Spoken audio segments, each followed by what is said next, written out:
Bla, bla, bla, bla, bla, bla. Zdravo, dragi moji. Sitni sati, kasno je, a ja još uvijek radim. Sad vi mislite šta sad može da se radi u ponoć na salašu?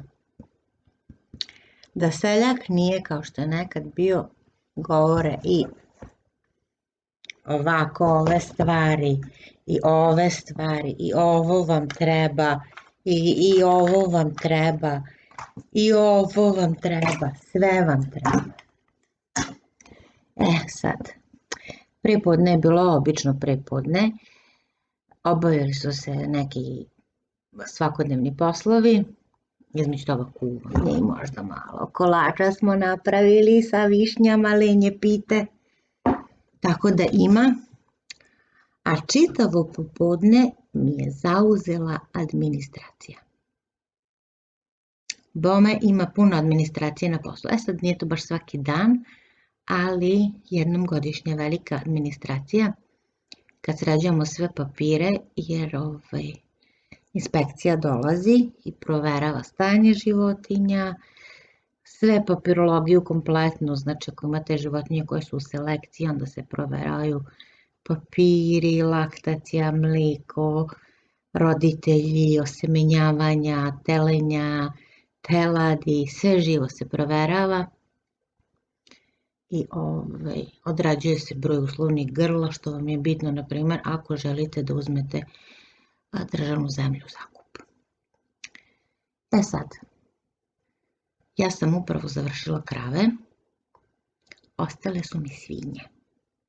Svinje su malo manje zahtevnije jer tu nema puno toliko papirologije, ali mora da se sve organizuje, a sutra ću da organizujem sve ostale papire koje se tiču od poljoprivrednog gazdinstva, zemlje. U obavezi ste, na primjer, ako radite zemlju, da vodite knjigu polja, znači šta ste sejali, šta ste prskali, kad ste orali, koliko ste skinuli, svašta nešto.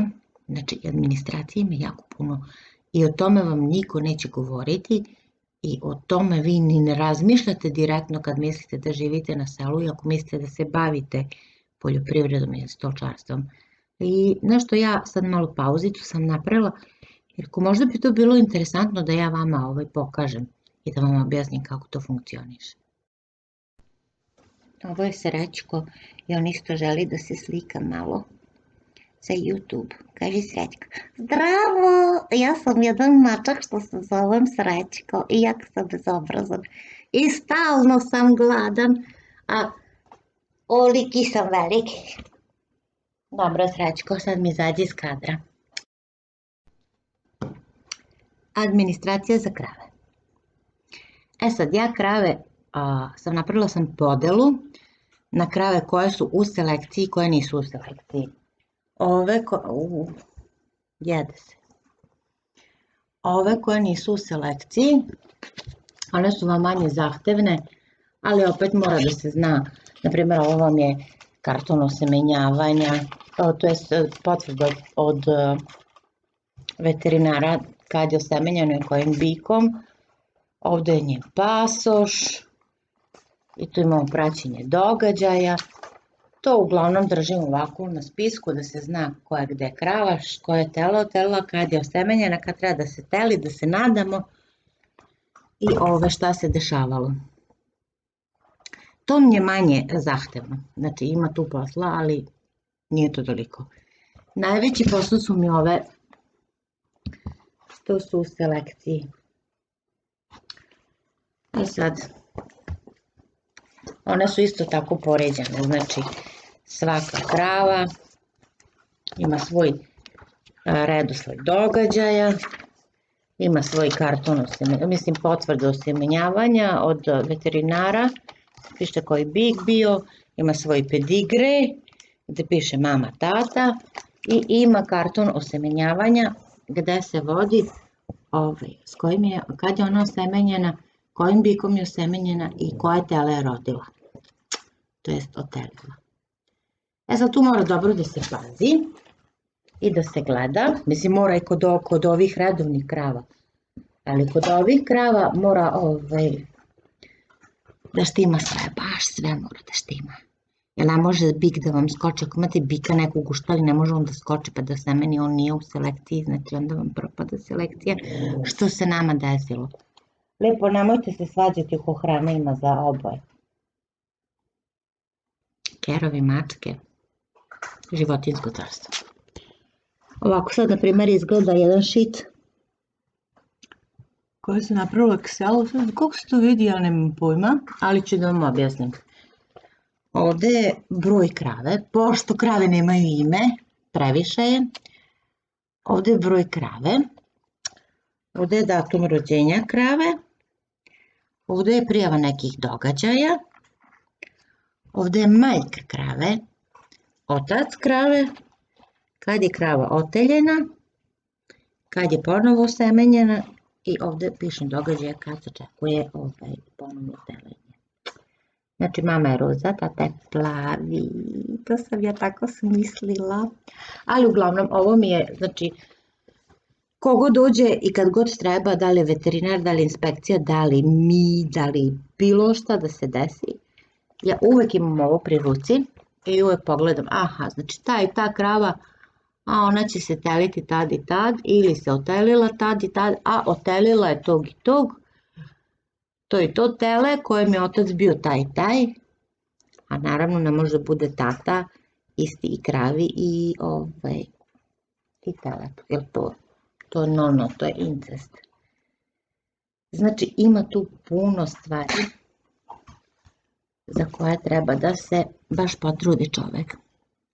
I ako mislite da su seljaci glupi, grdno se varate, jer imaju puno posla i imaju puno matematike i puno administracije i puno svega. E sad, ne znači da svaki seljak to radi na ovaj način na koji ja radim. To je verovatno za njih previše, ali ja sam radeći u firmi, u službi za svoje vreme, naučila da vodim tu neku administraciju koja mi na kraju, u stvari to izgleda da je jako komplikovano, a na kraju krajeva mnogo toga olakša. Jer ja vidim šta se dešava oko mene. Znači kad se desi neka promena, kad se desi neko iznenađenje ili nešto vam se dešava na imanju, onda je frka, onda se ne zna gde su pasoši, ne zna se ko je čiji, kad se otelio, mislim, postoji ta neka administracija, oni to uglavnom ljudi beleže sve u nekim posveskama ili ja sam na primjer u štalu stavila za tekuće i goruće probleme jedan whiteboard i piši briši, znači markerom napišemo šta nam je bitno ili baš nemate pri ruci sad tu papir i olovku, a dešava se nešto, onda se to na brzinu upiše tamo pa se prepiše. E sad, to je samo moj sistem rada koji je za mene lagan, mislim lakši, nego da razmišljam, jer verovatno su oni ljudi mnogo inteligentniji nego mi i sve drže u glavi. Osim toga, ljudi se puno uzdaju, na primjer što se ovih krava u selekciji tiče, u selekcijske kuće. Ali kao što znate, ja imam jako loše iskustvo sa selekcijskim kućama, ne sad sa ovom kojom imam, ta je super i čovek je precizan do bola, nego sa onima pre što sam radila i kako čujem iz iskustva da jako puno brljaju i jako se dešavaju veliki propusti koje ljude materijalno unazade, dovoljno da vam ispadne jedna krava iz selekcije, znači ispada cijelo njeno potomstvo iz selekcije.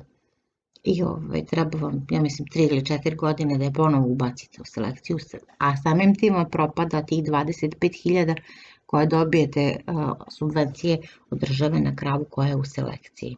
A to puno znači, to može dobro da se najede od tih 25.000. E sad tako, znači to je moj princip rada, mnogima je smešan, ljudima iz inspekcije i iz veterinare nije, njima je baš ono kao cool, kao jedva čekamo da dođemo, tu je sve crno na belo i tu je sve jasno i onda meni to tako bude drago i bude mi fino, kao ja znam nešto, pošto ja jako malo znam što se tiče tih poslova, radova, stoke, mislim manje od seljaka, ali znam sad učim se, napredujem. To je moj sistem rada. Možda ovo pogleda i neko ko se bavi time pa kaže, dobra ideja. Ako pogledate, ako vas zanima nešto, bilo šta, slobodno mi napišite komentar, podelit ću vam i šit i što god vam treba. Napravit ću vam i ja, nije mi teško, kad sredite papire, ja ću prekucati, odštampati, lakše vam je, ljudi. Sad, ako neko ima još neke pitanja, slobodno nek postavi dole u komentaru, jer komentari mi jako puno znače i znači mi da vam se sviđa ovo ili vam se ne sviđa ovo što ja radim i što vam prezentujem. Mislim, ja sad tu kao pravim neke filmiće da vam objasnim kako se živi na selu, a ne znam kako to do vas dopire, da li vam, kakve su vaše ideje. Tako da slobodno mi napišite dole komentar, iako mi to puno znači. Isto tako, ako imate nešto što bi voljeli da znate šta se radi. Naprimer, danas sam prepodne stavljala kupus za kiselenje i sad razmišljam da li je to bilo bitno da se napravi, ali ima toga puno po YouTube-u, mislim šta sad kiselimo kupus za sarmu. Vrlo važna stvar, svako to radi, bar ja tako mislim. Ali kažem, ako imate neku ideju ili vas nešto zanima, napišite mi, ja ću napraviti onda specijalno za vas jedan filmić da vam objasnim tu temu ako budem mogla, jel? Isto tako mi puno znači ako me zapratite i ako me lajkujete.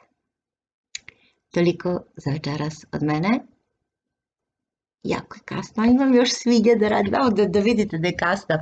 Ne znam da li se vidi koliko je sati. 0:25. Valja ispavati. Znači, to je za sad od mene. Volim vas puno kao i obično i puno mi značite. Vidimo se. Laku noć.